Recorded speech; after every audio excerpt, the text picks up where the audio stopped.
sensitiva. Quando o fantasma azul formou-se à sua esquerda, ela o via, mas nós não experimentávamos nenhuma sensação ao tocá-lo. Eugênie, ao contrário, sentia os contatos, não apenas sobre sua pele, como também no interior de seu corpo, quando nossas mãos penetravam seu duplo.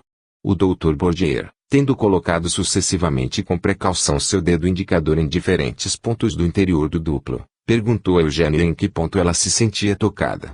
Eugênie, que tinha os olhos fechados, designou exatamente, e sem hesitação, os órgãos que o Dr. Bordier tinha a intenção de tocar, baseando-se em suas posições respectivas.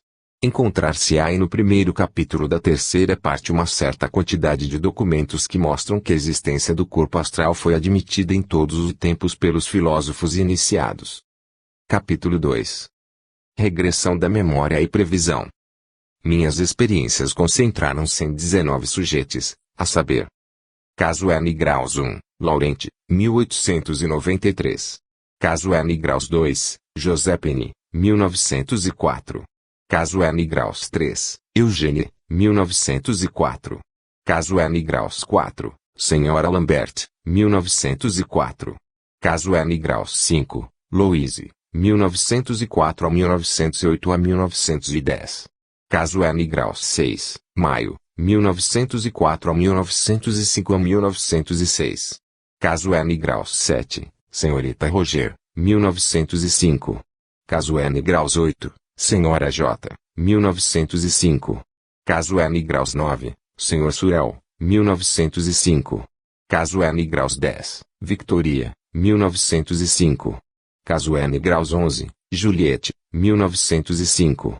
Caso N. Graus 12, Senhora Marguerite Annie, 1906. Caso N. Graus 13, Henriette, 1906. Caso N. Graus 14, Senhorita Judato, 1907 a 1910. Caso N. Graus 15, Senhora Caro, 1907. Caso N. Graus 16, Senhora Trinchon, 1907. Caso N. Graus 17, Senhorita Pauline, 1910. Casos N. Graus 18 e 19, Mirelle Nathalie, 1892. Quando iniciei, ignorava o fato de que outros magnetizadores haviam feito constatações análogas, as quais exponho no capítulo 4 da terceira parte.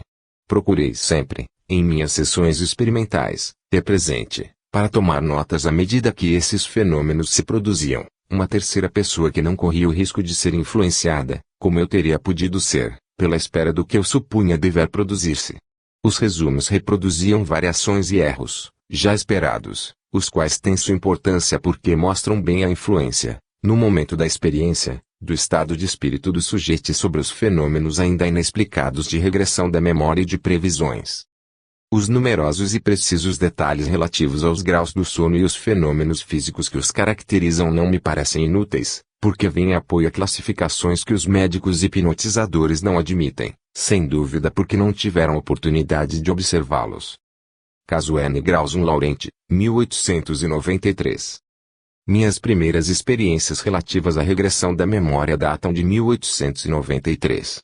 Foi totalmente ao acaso que fui levado a constatar esse fenômeno em um jovem de 20 anos que fazia sua licenciatura em letras, sujeito dos mais preciosos, porque não somente era sensível ao agente magnético, como também e sobretudo porque, dotado de uma viva curiosidade científica e de um grande espírito de análise, empenhava-se bastante em aperceber-se por si próprio dos fenômenos físicos e psíquicos produzidos por este agente. Empreendi, então, com ele experiências seguidas, mais graduadas, com precaução, de maneira a não fatigar seu sistema nervoso nem prejudicar seus outros estudos, tendo cuidado, em cada sessão, primeiramente de chamar sua atenção para o que ele sentia antes e durante o sono magnético e, depois, dar-lhe a sugestão, ao despertar, recordar-se de suas impressões.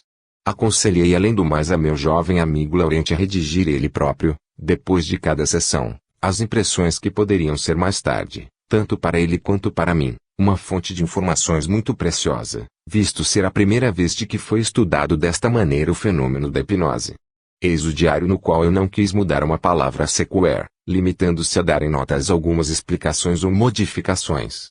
Ele começa alguns dias depois da primeira tentativa que fiz com Laurent, no salão de sua mãe, e termina, quando, Pelo aprofundamento progressivo da hipnose, deparei com espécies de fenômenos particulares relativos à formação dos fantasmas dos vivos. As impressões de um magnetizado relatada por ele próprio. 21 de julho de 1893. O Sr. R. renovou em ruim esta manhã, porém mais minuciosamente, as experiências que havia feito outro dia no salão. Que aroma você deseja sentir? O aroma da violeta. Tente lembrar-se dele. Fiz esforço, mas sem resultado preciso. Então o Sr. R. apresentou bruscamente 2 dedos de uma mesma mão, separados, sob cada uma de minhas narinas, e o aroma da violeta fez-se sentir a tal ponto que eu acreditaria, se não tivesse os olhos abertos, que um buquê me era passado sob o nariz. Como você se chama? Laurente. O Sr. R., pressionando fortemente com seu polegar o meio de minha fronte, onde inicia-se o nariz, faz de novo a mesma pergunta. Hesito, penso. Tenho a representação visual de meu nome inscrito, mas é-me absolutamente impossível pronunciá-lo. Balbúcio. Vou adormecê-lo, diz-me o Sr. R. Um vago temor que invade. A ideia de um sono onde minha vontade será aniquilada me faria quase recusar a prestar-me a esta experiência se o medo de ser considerado medroso não se opusesse. Sentimento bastante complexo, o pavor do desconhecido, um respeito humano no fundo bastante banal e, o que de repente predomina-me uma confiança encorajadora no experimentador. No entanto, é com emoção bastante viva que me entrego às mãos do Sr. R., e também com a esperança de que eu não seja suscetível de ser adormecido. O Sr. R. senta-se diante de mim, segura meus polegares e fixa seus olhos nos meus. Seu olhar incomoda-me primeiro eu me enrijeço, depois, experimentando uma sensação dolorosa, como uma crispação dos músculos da pálpebra, tento desviar olhos, mas não consigo. Então deixo-me levar, sinto que o Sr. R. fecha meus olhos com os dedos, e não percebo mais nada. De repente, ouço o Sr. R. ordenar-me que abra os olhos. Faço facilmente e parece-me que me encontro em estado normal. Fico bastante assombrado quando o Sr. R. me diz, você está adormecido. E, efetivamente, não consigo, se ele me proíbe, levantar nem o braço, nem a perna, nem fazer qualquer movimento. No entanto, ao redor de mim distingo todas as coisas como neste momento. Lembro-me até mesmo de ter ouvido baterem a porta e o Sr. R. responder, daqui a pouco. Nada me escapa e tudo é preciso. Vou despertá-lo para que não se fatigue demais esta primeira vez, diz-me o Sr. R. Você se apercebeu de tudo o que experimentou? Você se lembrará quando estiver acordado. Ah! Dê-me seu lenço. Eu lhe dou, bem. Observe que você me deu seu lenço. Você não se lembrará mais deste ato quando estiver acordado, mas se lembrará de todos os outros. O Sr. R. sopra sobre meus olhos. Sinto que me enrijeço. Perco a consciência do que se passa. Em seguida reabro os olhos, um pouco aturdido, como ao despertar de manhã. Já posso levantar-me e andar à vontade. Você tem lembrança do que fizermos e dissermos enquanto estava adormecido? Pergunta-me o Sr. R. alguns segundos de esforço, seguidos de uma resposta afirmativa. Eu lhe disse para me dar seu lenço. Sim. Você me deu? Não. Então, dê-me. Revisto meus bolsos, não o encontro. Como vou objetar que provavelmente não o encontro porque não o coloquei no bolso? O Sr. R. me diz, você me deu seu lenço, mas lhe tinha ordenado que esquecesse o fato. Elo, e vai passear ao ar puro. Sinto realmente necessidade de respirar, meus nervos têm sobressaltos violentos. Revejo, caminhando, como que alucinado, todos os detalhes dos móveis do gabinete do Sr. R. Eu já havia lá entrado outrora, mas é certo que jamais tinha guardado lembranças tão nítidas do gabinete. Será que a ordem, recebida durante a hipnose, de lembrar-se do que se faz, do que se diz, do que se vê, tem influência sobre a intensidade da lembrança? Em outras palavras, a imagem dos objetos que impressionaram minha retina durante o sono magnético não reaparece mais vivamente sob a influência de uma sugestão do que depois da contemplação desses objetos durante a vigília. Na verdade, a ordem dada pelo Sr. R. não indicava que eu devia rever tudo alucinadamente, mas que, simplesmente, eu devia lembrar-me de uma maneira geral do que havia visto. Ora, sob este aspecto, nenhuma dúvida, o escritório, a portinhola, os quadros objetivavam-se e me apareciam como reais. Mas porque a alucinação não se estendia a todas as outras lembranças. Eu revi o cômodo, porque não ouvia a voz do Sr. R. porque as sensações auditivas que tive, adormecido, não se objetivavam como as sensações visuais. A sugestão apurou o poder da lembrança, exagerou minhas faculdades habituais, mas provavelmente sem nada alterar sua relação entre si. Sou bom vidente, medíocre e audiente. A sugestão desenvolveu igualmente minhas faculdades auditivas e visuais, se assim posso me exprimir, de forma que, sob sua influência, permaneci bom vidente, medíocre e audiente. O mesmo desenvolvimento era suficiente para levar-me à alucinação da faculdade visual, já grande, o que não acontecia com a faculdade auditiva, mais fraca. Entre as duas a relação continua constante. É uma hipótese que será preciso verificar nas experiências seguintes. Depois de 2 horas a lembrança enfraqueceu. 23 de julho de 1893. Estou acordado. O Sr. Dr. aplica passes ao longo do meu braço e de minha mão esquerda, sinto pouco a pouco meu braço enrijecer-se. Vejo o Sr. Dr. beliscar-me a pele da mão tão fortemente que a marca de suas unhas aí fica. No entanto, não sinto nenhuma dor. Então o Sr. Dr. afasta sua mão da minha, progressivamente, pressionando várias vezes a unha de seu polegar contra a de seu indicador como que para beliscar. A uma certa distância, sinto de repente do outro lado da mão um beliscão bastante. A mão Sr. Dr. continua a afastar-se. Ele necessário percorrer uma nova distância, maior do que a primeira, para que eu sinta um segundo beliscão, aliás consideravelmente mais fraco do que o primeiro. O Sr. Dr. afasta-se ainda mais. A uma distância maior do que a primeira, maior do que esta foi de minha mão, o beliscão no vazio repercute novamente sobre minha mão, mas com sensação atenuada. Em seguida, muito mais longe, eu não sinto mais do que um vago toque, e, a partir daí, absolutamente nada. Várias vezes repetida, essa experiência permite-te concluir que camadas sensíveis se formam ao redor das partes magnetizadas de meu corpo e que a distância da primeira camada para a pele é de cerca da metade da distância que separa as outras camadas. Que experimento a sensação acima mencionada quando a mão do Sr. Dr. age sobre as camadas A, B, C etc. Isto é inegável, mas que papel assume aqui a sugestão? Um papel muito grande, creio. Com efeito, se fecho os olhos, enquanto o Sr. Dr. percorre, beliscando o vazio, a distância entre minha pele e a camada sensível C, que é a mais distante, confesso francamente que antes imagino a sensação do que realmente experimento. Ela é suposta, e não experimentada. Apenas, desde que reabro os olhos, ela torna-se perfeitamente consciente, mais fraca em C do que em B, e em B do que em A, como já mencionei anteriormente. Um espectador poderia supor que trapaceio. O sujeito, diria ele, deve sentir da mesma forma, quer veja ou não a mão do magnetizador beliscar o vazio, quando esta passa em A, B e C. Ora isto não ocorre. É preciso que ele se aperceba do ponto do espaço onde se encontra a mão do magnetizador para reagir a uma dada excitação a um pretendido fluido que eu gostaria de ver para crer. Na realidade ele não sente nada, de olhos fechados ou abertos, ele simula a sensação. O espectador a meu ver tem razão quando afirma que eu deveria sentir da mesma forma, de olhos fechados como abertos. É a sugestão seguramente que preciso perguntar a causa desta irregularidade. Mas no que se refere a sentir realmente, o espectador comete um erro quando nega. Sou plenamente sincero, e mesmo que seja necessário procurar a causa destes fenômenos na pura sugestão, ou ainda efetivamente no fluido exteriorizado, ou provavelmente nos dois ao mesmo tempo, a sensação é realmente experimentada, eu reajo sem simulação. Para mim a verdadeira explicação é que, da mesma forma que sobre a pele normal, o grau de sensibilidade varia com o grau de atenção. Olhando o local onde se é beliscado, o sujeito acumula sobre esse ponto uma quantidade maior de fluido, que, assim, aumenta consideravelmente a sensação. Todo mundo sabe que, quando um médico quer aplicar uma injeção no doente e diminuir a dor, ele aconselha não olhar para o local a ser aplicado. O Sr. Dr. me adormece.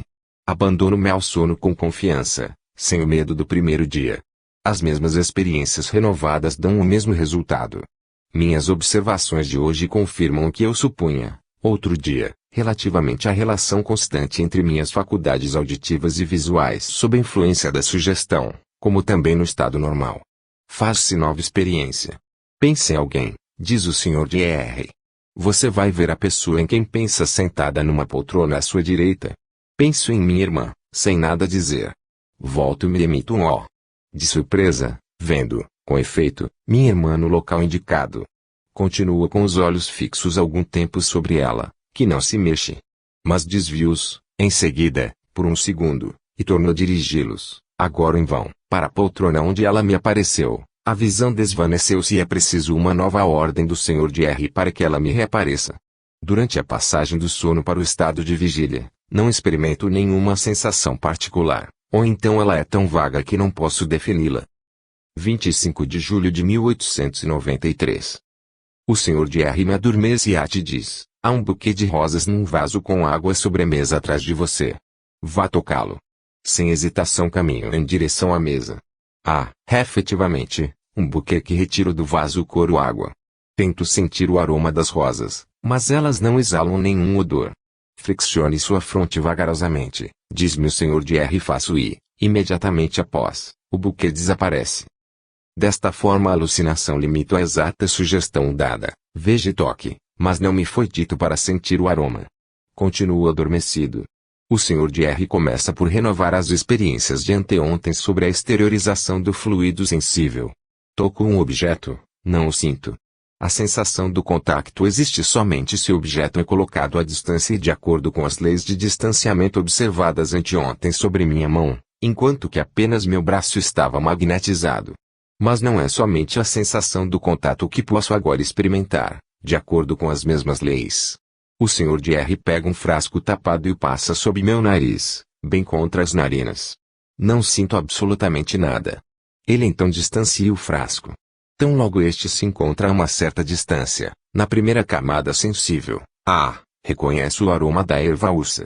Quando o frasco se distancia entre a primeira camada sensível A e uma segunda camada sensível B, não sinto mais nada. Volto a sentir em B, depois mais nada entre B e C, depois de novo, porém mais fracamente, em C, mais distante e não posso distinguir mais nada. As distâncias entre A e B e entre B e C são mais ou menos iguais entre si e o dobro da distância entre minha pele e a primeira camada sensível A. Vejo o Sr. de R pegar uma bonequinha de cera vermelha, ele a mantém imóvel por um momento na camada A, sinto muito bem o objeto. Retira em seguida para além da camada C e espeta com um alfinete. Não sinto nada. Não se pode enfeitiçá-lo, diz o Sr. de R. Provavelmente porque seu fluido não se dissolve na cera, mas talvez consigamos com água. Demoradamente o Sr. de R. mantém um copo d'água na camada A. Tenho ainda a sensação do contato de um objeto, porém, se eu não olhasse, ser-me impossível especificar a natureza e a forma desse objeto. Em seguida o Sr. de R. afasta o copo, mergulha o dedo na água e agita. Ainda nada. Vejamos com o ferro. Na camada o Sr. de R. mantém um molho de chaves sobre sua mão aberta. Nova sensação de contato, e desta vez um inexplicável sentimento de incômodo, absorção de fluido por corpinho estranho. Feitiço. O certo é que me lamento de contatos dolorosos quando o Sr. de R., afastando-se, esfrega as chaves dentro de sua mão fechada. Precipito-me com uma raiva ciumenta e obstino-me em tê-las vários minutos em minha posse como se eu tivesse medo de ver arrancado um membro, retirada uma parcela de minha vida. Para fazer cessar esse estado de exaltação, o Sr. de R. me desperta.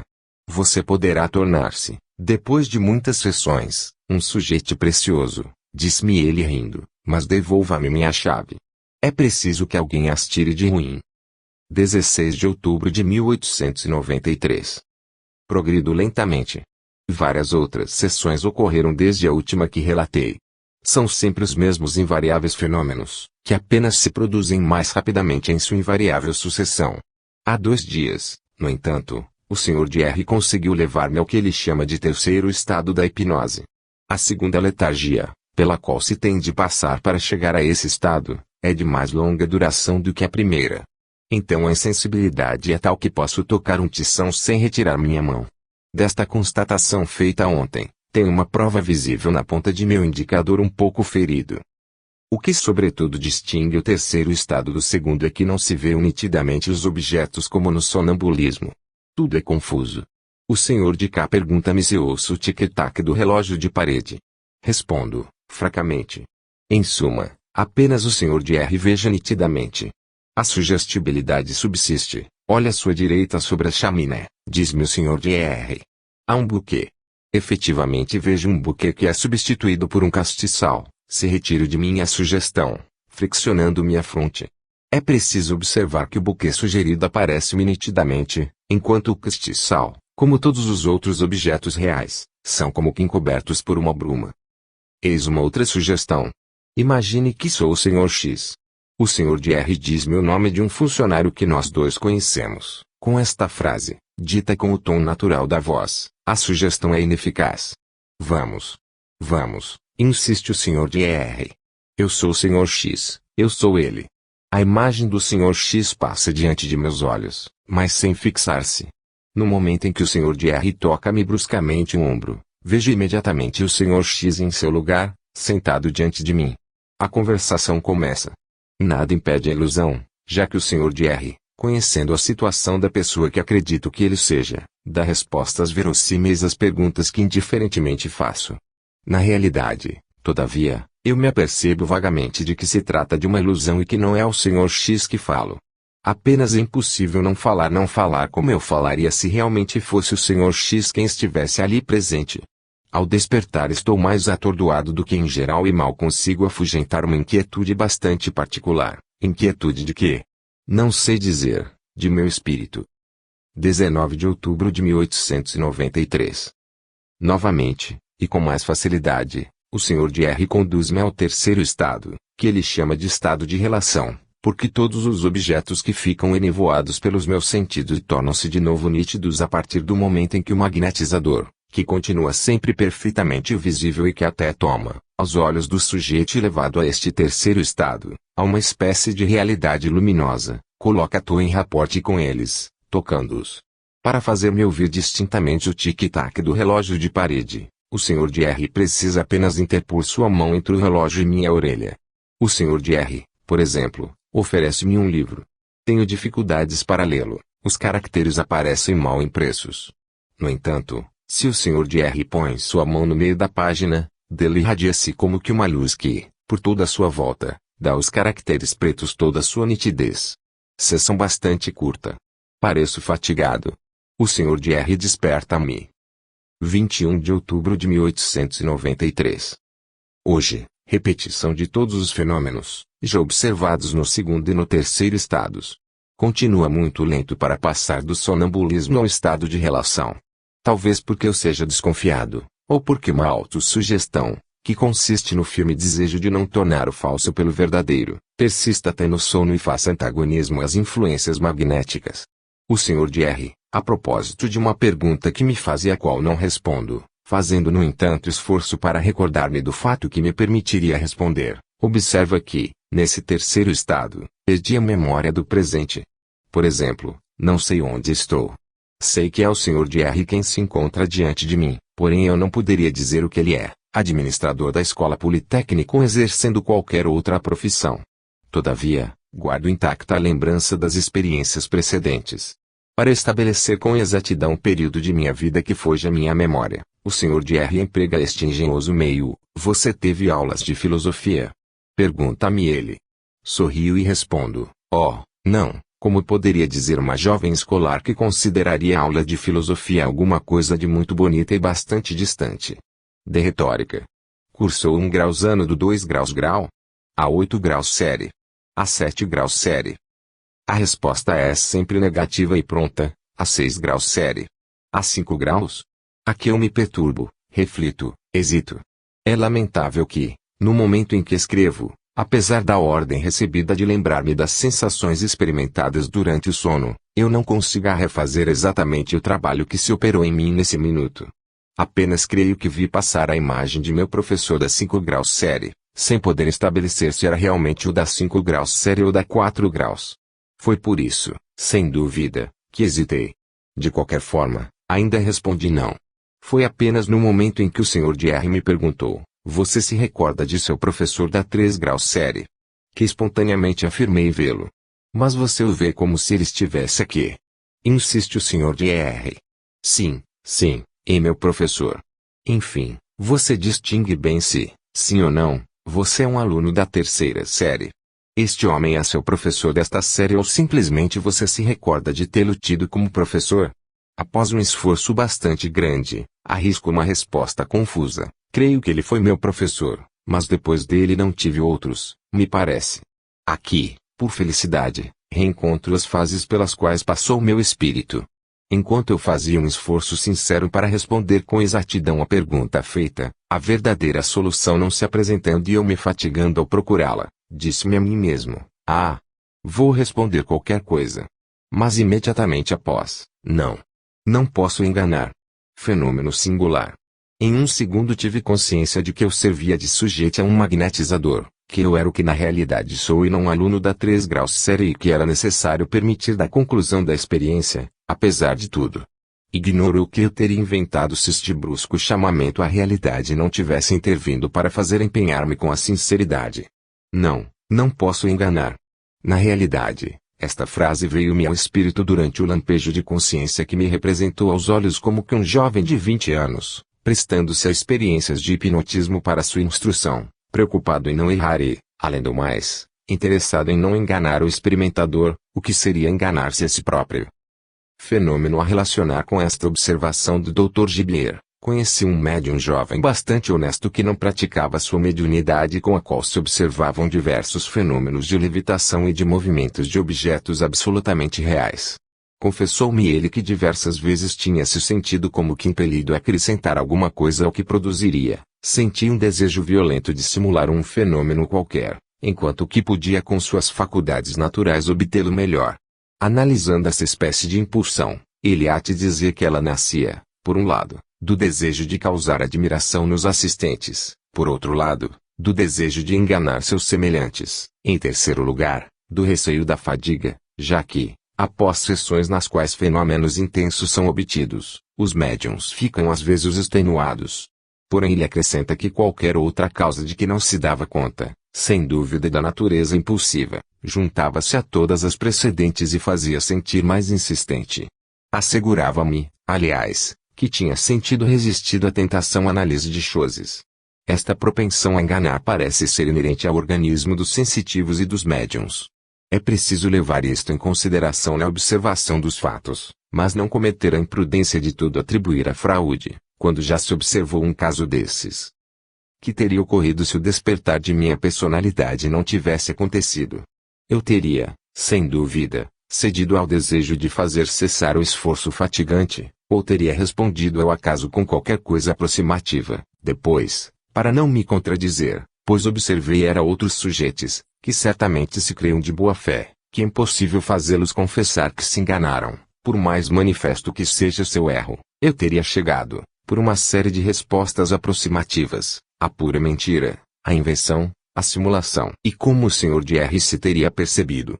Aliás, eu não consigo explicar essa súbita consciência da realidade que durou apenas o tempo de eu me dizer, não posso enganar. Tenho o hábito de me repetir esta frase como uma sugestão durante a vigília. Seria uma espécie de autossugestão quando me vem durante o sono. Mas é admissível que alguém possa, no estado de raporte, obedecer a uma ordem a si próprio dado quando acordado. Isto parece ainda mais inverossímil quando, tendo perdido a lembrança dos fatos mais recentes de minha vida, não havia razão para que eu me recordasse preferencialmente de uma frase pensada antes de ser ordenada do que de qualquer outra.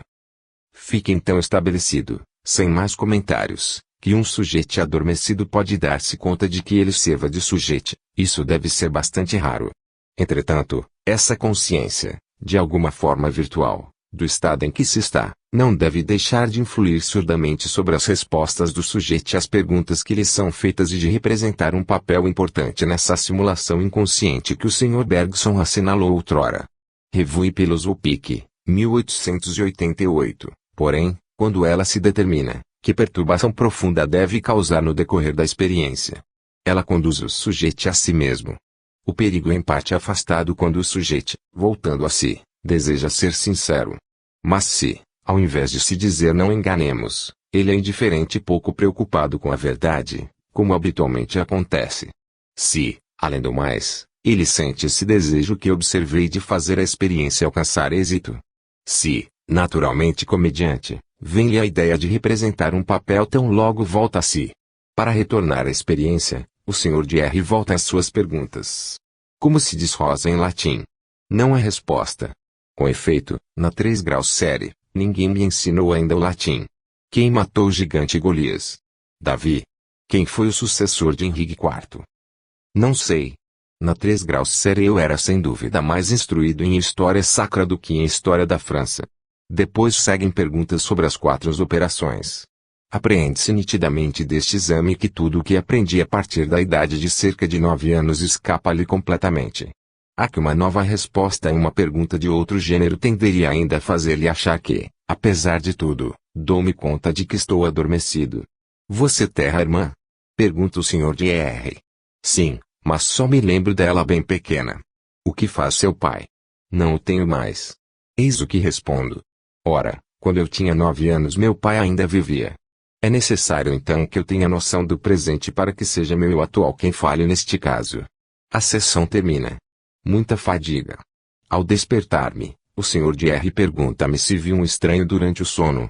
Afirmo ter apenas ouvido o Sr. de R falar a outra pessoa além de mim, mas sem ver ninguém.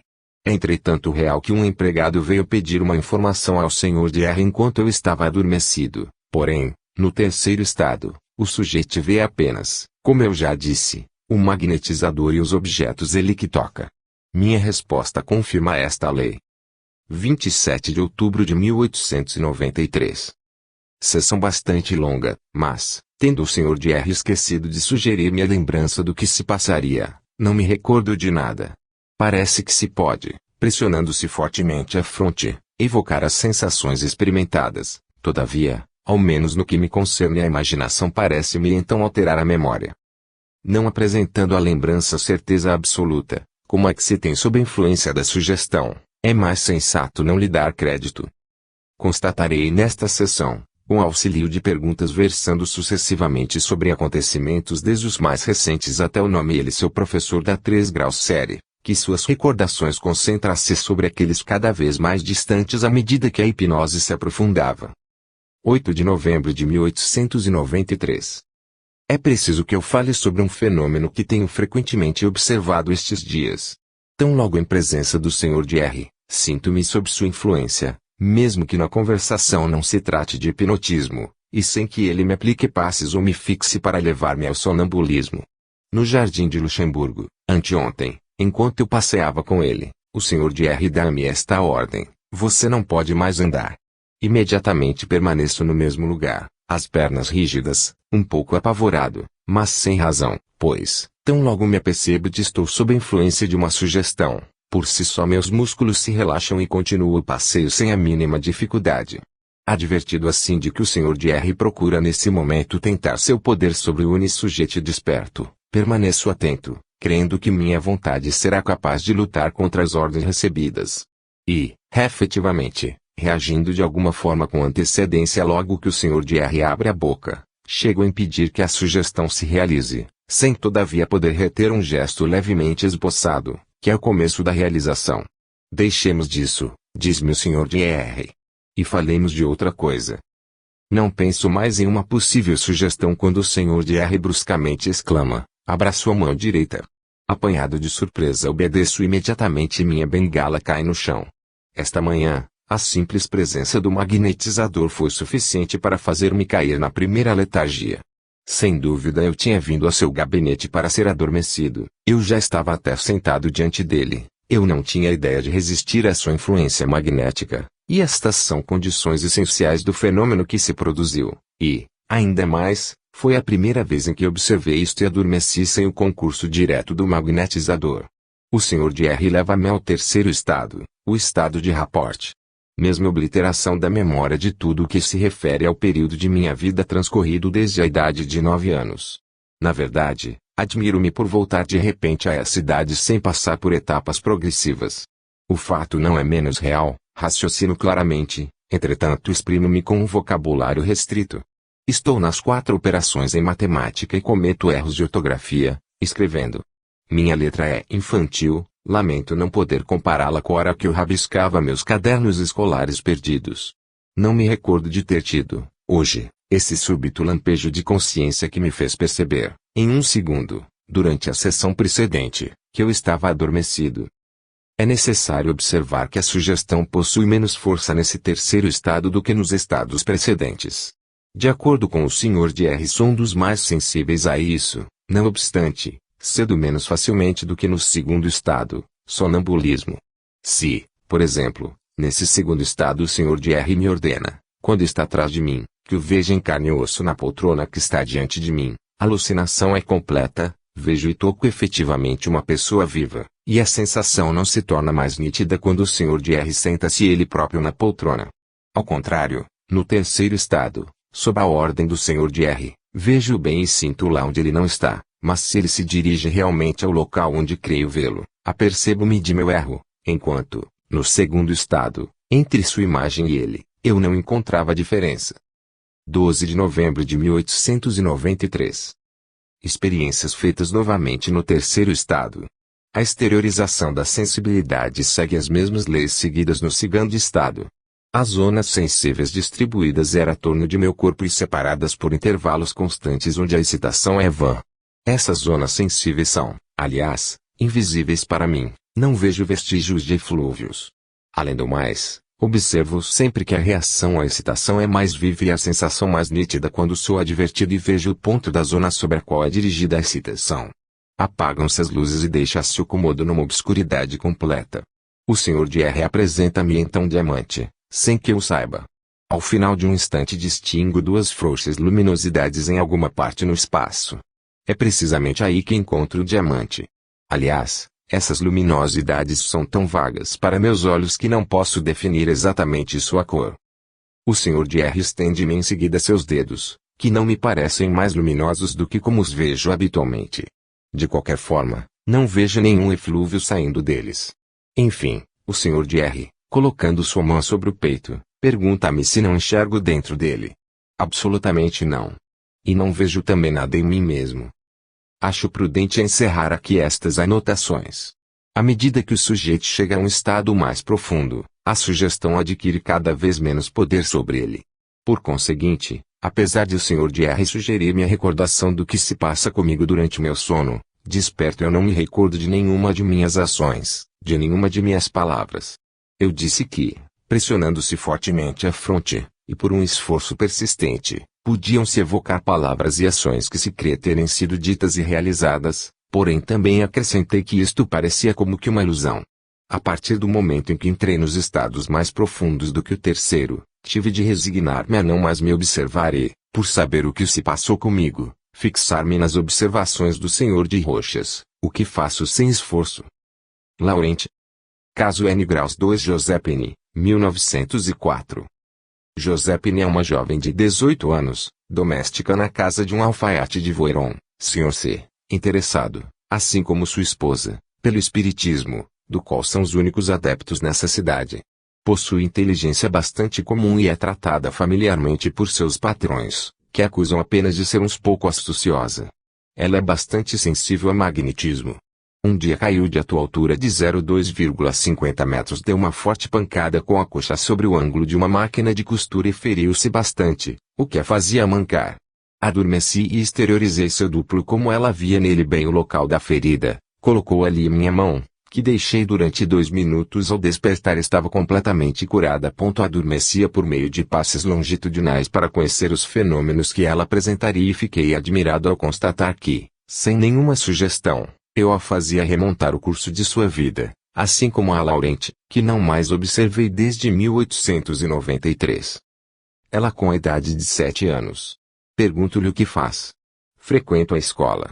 Você sabe escrever? Sim, estou começando a aprender. Ponho-lhe uma pluma na mão, ela escreve muito bem papai e mamãe. Continua os passos magnéticos e eleva aos 5 anos. Ela escreve por sílabas, pá, pai. Ponho-lhe na mão um lenço dizendo-lhe que é uma boneca, ela parece bastante contente e põe-se a acariciá-la. Apresenta todas as características de uma menina dessa idade. Novos passes. Está agora provavelmente no berço e não pode mais falar. Coloco-lhe a extremidade do dedo dentro da boca, ela o chupa. Após algumas sessões destinadas a torná-las mais flexíveis e a diminuir o tempo necessário para levá-la ao estado da primeira infância, tive a ideia de continuar os passes longitudinais. Interrogada, Josephine respondeu por sinais a minhas perguntas, e foi assim que me mostrou pouco a pouco, em diferentes sessões, que não havia ainda nascido, que o corpo na qual devia encarnar estava no ventre de sua mãe ao redor de quem ela se enroscava, mas cujas sensações tinham pouca influência sobre si. Um novo aprofundamento do sono determinou a manifestação de uma personagem cuja natureza tive a princípio dificuldades em determinar. Ela não queria dizer nem quem era, nem onde estava. Respondia-me, em tom brusco e com uma voz de homem, que estava lá, uma vez que me falava, porém, ela não via nada, encontrava-se em completa escuridão.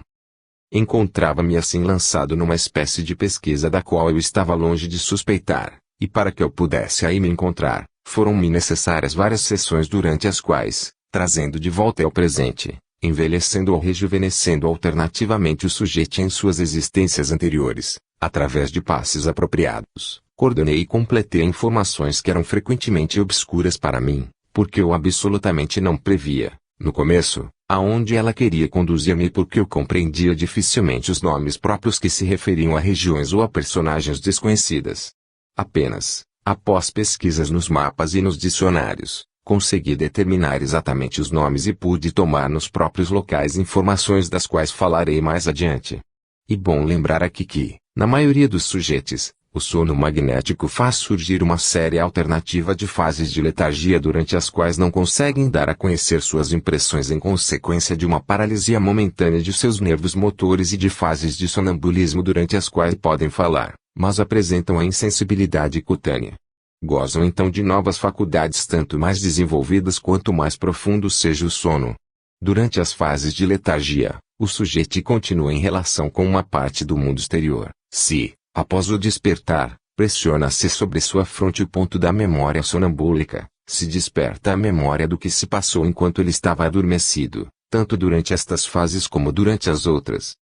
Nota da editora: Albert de Rochas empregou, nesta obra, os verbos vieillir, envelhecer, e rajeunir, rejuvenescer, e os substantivos vieillir semente, envelhecimento, e rejeunir semente, rejuvenescimento, para designar a ação e o estado da regressão de memória.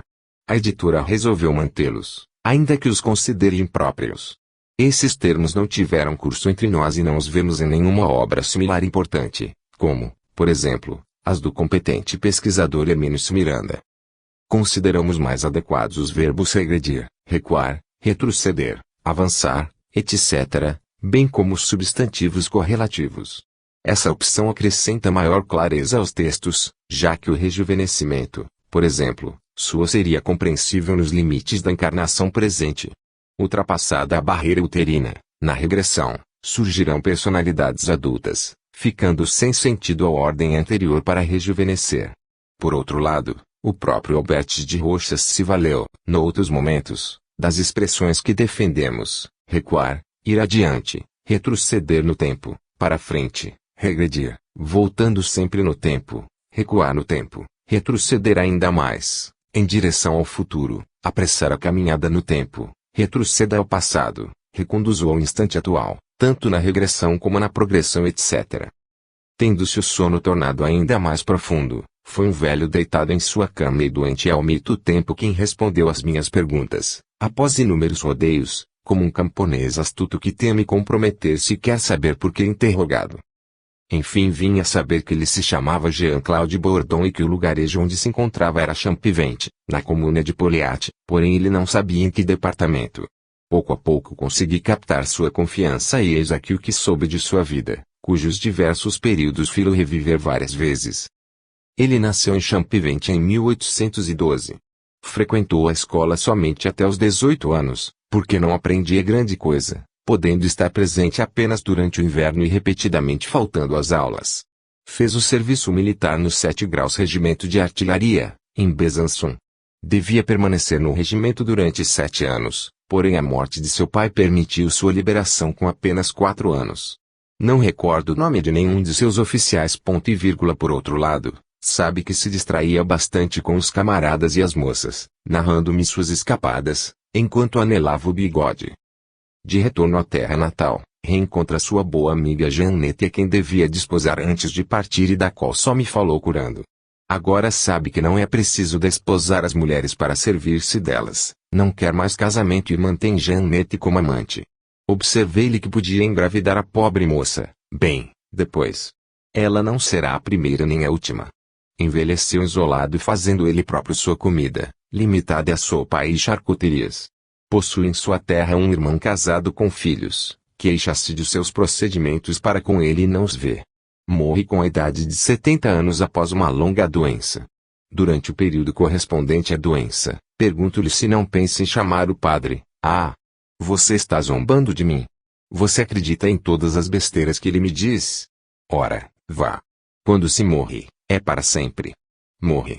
Sente-se sair de sem o corpo, mas a ele continua preso durante um tempo bastante longo.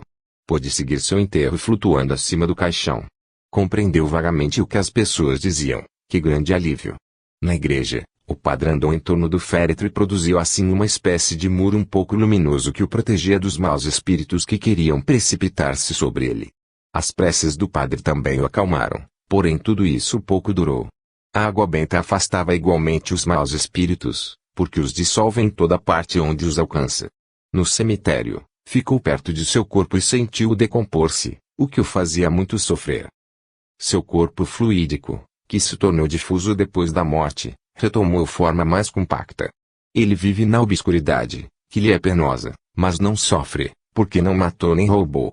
Apenas sente sede algumas vezes, porque era bastante beberrão. Reconhece que a morte não é o que pensava.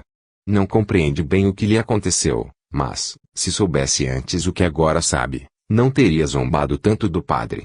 Proponho-lhe fazê-lo reviver. Ah! Se assim o fizer, vou até gostar de você. As trevas nas quais estava mergulhado terminaram por ser abertas por algumas luzes frouxas. Ele teve a inspiração de reencarnar num corpo de mulher, porque as mulheres sofrem mais do que os homens e ele tinha de expiar as faltas que havia cometido abusando das moças. Então se aproximou daquela que seria sua mãe, ficou perto dela até que a criança viesse ao mundo e, a seguir, entrou pouco a pouco no corpo dessa criança. Até cerca de 7 anos, havia em torno desse corpo uma espécie de névoa flutuante com a qual ele via muitas coisas que nunca mais voltou a ver. Quando terminei de extrair de Bourdon as informações que julgava úteis, tentei recuar ainda mais longe no passado.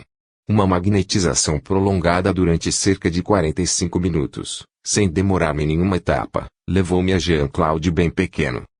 Em seguida, nova personalidade. É agora uma senhora idosa que foi muito malvada, uma má língua que se comprazia em prejudicar as pessoas. Ela também sofre muito, seu rosto é contraído por convulsões e, às vezes, ela se torce sobre a cadeira com uma expressão assustadora de dor.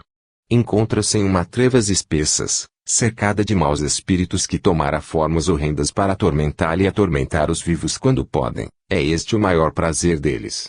Algumas vezes ela foi levada também a mudar de forma e a segui-los para fazer mal aos homens. Fala com a voz fraca, mas sempre responde de modo preciso às perguntas que lhe faço, ao invés de argumentar a todo instante, como fazia Jean-Claude. Ela se chama Philomène Carteron. Aprofundando ainda mais o sono, provoco as manifestações de Philomène viva. Ela não mais sofre, parece bastante calma, responde sempre muito nitidamente em tom seco. Sabe que não é amada na região e que ninguém perderá nada com sua ausência. Ela saberá muito bem se vingar na ocasião propícia. Nasceu em 1702, chamava-se Philomène Charpigny quando solteira. Seu avô materno chamava-se Pierre Machon e morava em Urzan.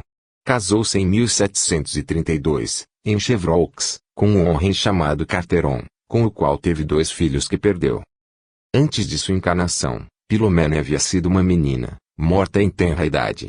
Anteriormente havia sido um homem que tinha matado e roubado, um verdadeiro bandido. É por isso que muito sofreu na completa escuridão a fim de expiar seus crimes, mesmo depois de sua vida de menina, quando não teve tempo para fazer o mal. Não pude levar mais longe a experiência das vidas sucessivas porque, no fim da bem longa magnetização, cerca de 2 horas, que era necessária para levá-la ao estado de bandido, o sujeito, José Penny, parecia esgotado. Causava pena vê-la em suas crises, porém, um dia em que a havia conduzido até esse estado, pressionei-lhe um ponto situado no meio da fronte que possui a propriedade de despertar a memória sonambúlica, ordenando que se transportasse a um tempo mais anterior. Ela me diz então, com hesitação e virando a cabeça, parecendo confusa, que tinha sido um macaco, um grande macaco quase semelhante ao homem. Confesso que não esperava esta declaração e meu pensamento se reportou imediatamente a uma anedota atribuída a Alexandre Dumas pai, Tendo alguém perguntado se era verdade que seu pai era negro, Dumas, que não gostava quando lhe lembravam sua origem, respondeu, certamente, e meu avô era um macaco. Minha família começou por onde a sua termina.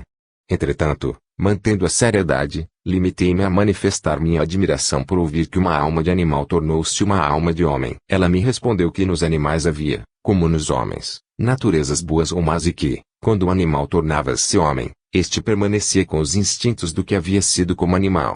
Uma outra vez, nas mesmas circunstâncias, ela me diz que entre seu estado de bandido e o de macaco havia passado por várias encarnações sucessivas. Recordava-se de ter vivido nas florestas matando lobos, e nesse tormento seu rosto tornou-se feroz.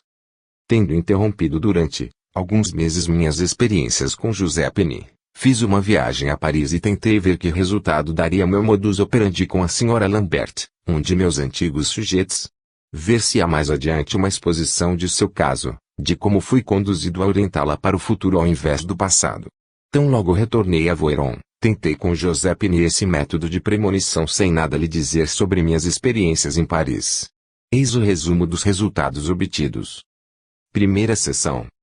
Adormeço José Penny através de passes longitudinais de maneira a levá-lo aos primeiros anos de sua juventude e, em seguida, desperto-o através de passes transversais. Quando ela retorna a seu estado normal, retoma a sensibilidade, continua os passes transversais com o pretexto de libertá-la mais completamente. Depois de 1 minuto ou 2, ela me diz que a adormeço ao invés de despertá-la. Fase de letargia bastante longa. Desperta em uma fase de sonambulismo. Pergunto-lhe se continua na casa do senhor, se ela responde que não, deixou-a há 3 anos para voltar à sua terra natal em Maziate. Está na casa de seus pais e tem 25 anos. Novos passes transversais, nova fase de letargia durante a qual ela primeiramente permanece bastante calma, porém, após alguns instantes, mostra todos os sinais de um grande sofrimento. Torce-se sobre a cadeira, em seguida vira a cabeça e esconde o rosto com as mãos, chora e seu pesar parece tal que a senhora se, emocionada, retira-se para outro aposento. Quando chega à fase seguinte de sonambulismo, parece ainda muito triste. Pergunto-lhe o que tem. Ela não quer responder e vira novamente a cabeça como se tivesse vergonha de alguma coisa. Suspeito a causa de seu tormento e pergunto se está casada agora. Ela me responde, não, ele não quer. No entanto, havia-me prometido. Diga-me seu nome, encarregar-me-ei de agir sobre ele, de fazê-lo raciocinar. Você não conseguirá nada, já fiz tudo o que podia. Terminei descobrindo que ela continua em sua terra natal, que tinha 32 anos e que sua infelicidade aconteceu há 2 anos. Impossível conseguir o nome do sedutor. Empenho a se deixar levar sem inquietar com nada. Em presença de sua dor, que nos emociona a todos, de tão vivamente expressa que é, reconduzo a seu estado normal através de passes longitudinais, passando pelas mesmas fases de letargia e de sonambulismo, com as mesmas expressões de dor. Segunda sessão. Mesmo processo experimental, primeiramente regressão da memória através de passes longitudinais, depois caminhada em direção ao futuro através de passes transversais. Após o estado normal, letargia calma. Desperta com a idade de 25 anos em sua terra natal. Segunda letargia com sinais de dor e de vergonha, segundo despertar com 32 anos. Recordo-lhe nossas antigas relações em Voiron e termino por persuadi-la a confiar-se a mim. Ela murmura confusa o nome de seu sedutor. É um jovem lavrador do local, Eugênie F., com quem teve um filho. Continuação dos passes transversais. Terceira letargia, terceiro despertar. Ela tem então 40 anos, continua em Maziate e está muito triste. Seu filho morreu há pouco tempo e Eugênie casou-se com outra. Continuação dos passes transversais. Quarta letargia, quarto despertar. Ela tem 45 anos e ganha a vida costurando calças para um alfaiate. Está muito triste, não terra mais notícias de seus antigos patrões. Louise, sua melhor amiga de Voiron, escreveu-lhe 3 cartas, depois a correspondência cessou. Continua os passos transversais e, já cansado, interrogo após alguns minutos de letargia aparente, sem me aperceber de que ela já havia avançado diversas fases. Está agora bastante velha. Vive com esforço graças à sua costura, porém terminou por esquecer um pouco as tristezas. Falo-lhe então da morte. Pergunto-lhe se não deseja saber o que lhe acontecerá quando deixar esta vida. Ela diz que sim. Para isso é necessário que eu a faça envelhecer ainda mais. Ela hesita um pouco, mas termina por aceitar quando lhe assegurei que a traria de volta em seu estado atual. Novos passos transversais. Depois de 2 ou 3 minutos ela volta-se para o encosto de sua cadeira com uma expressão de vivo sofrimento, escorregando em seguida até o chão. É agonia e a morte. Continuo vivamente os passos para transpor esse mau momento e interrogo. Ela está morta, não sofre, porém não vê espíritos. Pôde seguir seu enterro e ouvir o que diziam dela. Foi bom para a pobre mulher, ela não tinha mais do que viver. As preces do padre não lhe adiantaram grande coisa, porém sua caminhada em torno do caixão afastou os maus espíritos. As ideias espíritas que ela havia adquirido na casa de seu antigo patrão foram-lhe muito úteis porque lhe permitiram aperceber-se de seu estado. Não achei prudente desta vez levar mais longe a experiência. Trouxe o sujeito a seu estado normal através de passes longitudinais que provocaram, em ordem inversa, os mesmos gestos característicos da agonia e da sedução, durante as fases de letargia correspondentes. Terceira sessão. Um de meus amigos, cujo genro havia recentemente desaparecido em circunstâncias misteriosas, havia me enviado uma roupa que tinha pertencido ao desaparecido, suplicando-me que me encarregasse de obter alguns detalhes sobre o trágico acontecimento por meio de um de meus sujeitos. Adormeci Giuseppini, após haver colocado a tal roupa entre suas mãos. Alguns minutos depois, determinei-lhe que procurasse alguma pista da pessoa a quem o objeto havia pertencido. Ela respondeu-me que não sentia nada. Pensando não estar suficientemente desligada de seu corpo físico, aprofundei o sono através de passes longitudinais. Constatei então, não sem admiração, que, durante a fase de letargia que se seguiu à minha ordem, ela entregou-se à mesma mímica a qual se abandonava logo que eu a impelia ao futuro, durante as sessões precedentes, através de passes transversais. Quando ela chegou à fase sonambúlica onde podia responder-me, tinha 35 anos. Continuei os passes longitudinais e cheguei assim progressivamente até a morte, passando pelo espetáculo de sua agonia e, em seguida, seu despertar na vida do espaço. Ela me confirmou o que já havia dito a respeito de seu estado, não sofria, mas encontrava-se numa obscuridade quase completa, iluminada de tempos em tempos por luzes frouxas. Percebia espíritos mais ou menos luminosos que flutuavam a seu redor, porém não podia comunicar-se com nenhum deles. As ideias espíritas que havia adquirido na casa de seus antigos patrões permitiram-lhe suportar mais pacientemente seu estado atual, apesar de serem bastante vagas, porque já fazia muito tempo que não ouvia mais falar desse assunto. Enfim, continuando a magnetização, sentiu a necessidade de reencarnar, e foi durante uma fase de letargia que foi feita sua entrada no ventre de sua mãe, caracterizada pela posição de feito que ela tomou. Agora ela menina, morri bem jovem ainda e não vê para que servem todas as reencarnações sucessivas. Retorna bastante rapidamente ao estado normal sob a influência de passes transversais, auxiliados pela sugestão. Quarta sessão. Giuseppini acaba de deixar a família C, onde achava o serviço penoso demais. Implorou-me que a tomasse provisoriamente a meu serviço enquanto procurava outro emprego. Foi o que fiz. Essa quarta sessão teve sobretudo por finalidade provocar em Giuseppini a revelação de fatos bastante próximos para que eu pudesse controlá-los. Adormeço através de passes longitudinais à maneira habitual e levo ao estado que precede seu nascimento na vida atual, e onde ela ainda é Jean-Claude. Confirma-me então tudo o que disse nas outras sessões. Pela pressão de meu dedo no meio de sua fronte, procuro saber exatamente em que época foi soldado em Besançon. Ele não me pode dar data, ruas, a meu pedido, diz-me que a grande festa dos soldados não era em 14 de julho, porém em 1 grau de maio. Era efetivamente em 1 grau de maio que era festejado o dia de São Filipe, de 1830 a 1848, e pareceu-me muito difícil explicar naturalmente esta recordação. Em seguida, trago Giuseppini rapidamente a sua idade atual através de passes transversais e continuo esses passes envelhecedores que, como nas sessões precedentes, determinam primeiramente uma longa fase de letargia ao longo da qual se produz a mímica das dores do parto. A fase de sonambulismo, onde nas sessões precedentes ela tinha 25 anos, passou-me despercebida, provavelmente porque eu havia dado um passo muito rápido à sua caminhada no tempo. Ela tem agora 35 anos, seu pai morreu, sua mãe e seu filho vivem ainda. Pergunto-lhe o que fez desde que deixou o casal C, em casa de quem ela havia trabalhado durante longo tempo em Voiron. Responde-me que primeiro trabalhou como doméstica na casa do Coronel de Rochas, enquanto esperava uma vaga nas galerias modernas de Grenoble, a qual obteve depois de 1 mês e meio, mas que permaneceu apenas 3 meses como